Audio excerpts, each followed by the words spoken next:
Now when somebody talks to you about the temple veil, you're going to go, yeah, boy, was that a scene. Remembering that the veil was what kept the ordinary people from being in the presence of God. They kept the ordinary people from the Holy of Holies. When the earthquake struck and the temple veil was torn in two, what was revealed to ordinary human beings? God. That at Jesus' last breath, he opened the way for all of us to connect with God. Yeah. He opened the way for all of us to connect with God. And then the next earthquake that Matthew talks about is the earthquake that happened on the morning of the first day of the week. It was custom for people to keep vigil at a tomb. And when Jesus was laid in the tomb, in Joseph of Arimathea's tomb, in a clean shroud, by the way, when he was placed in that tomb, a rock was put in front of the tomb. Mary and the other Mary, so Mary Magdalene, Mary the mother of Jesus, were sitting vigil by the tomb. When Joseph went away, the two women were left there. It was customary to keep vigil at the tomb just in case the person who had died really hadn't died. Well, you know, just in case there wasn't a knocking from the inside of the tomb saying, "Let me out!" It was customary to keep vigil for 3 days. But in this instance, the women left. And the women left because the chief priests and the scribes and the Pharisees went to Pontius Pilate and said, "You know what? We're worried that Jesus' disciples will steal his body and then say he was resurrected from the dead. So what we want you to do is we want you to seal up the tomb." So the chief priests and the Pharisees and the scribes went with a guard of Roman soldiers to the tomb and sealed it.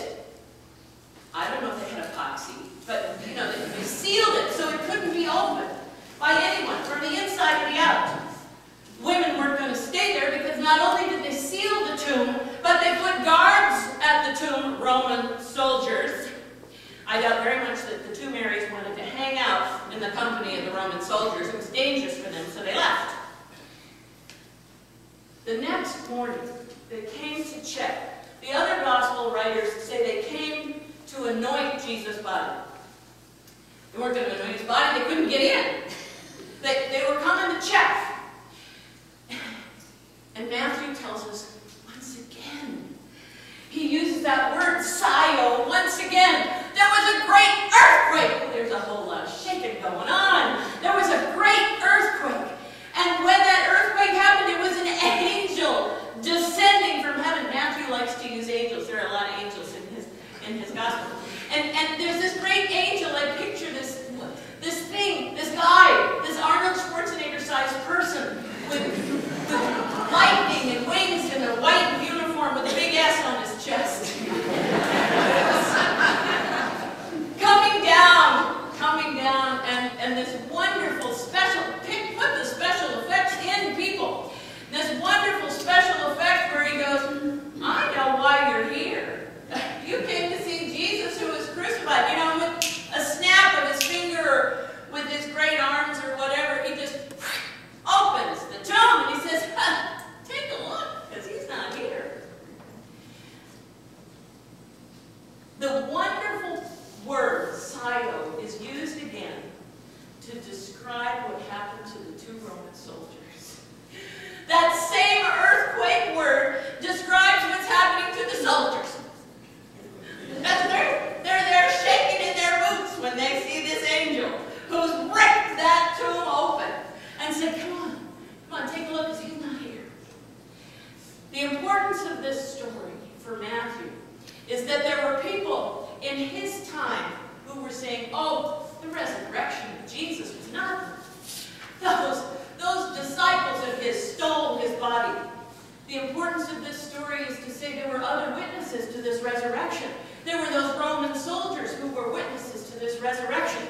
It was seen by people who weren't just the disciples of the Christ. And because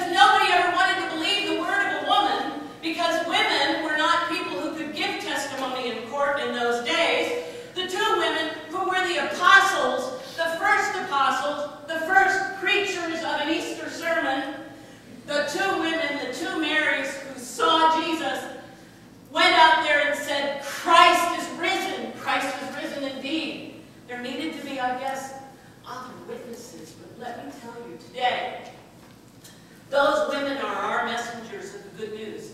And I want you today to be the messengers of the good news like those women. I want you to be daring enough to go out into the world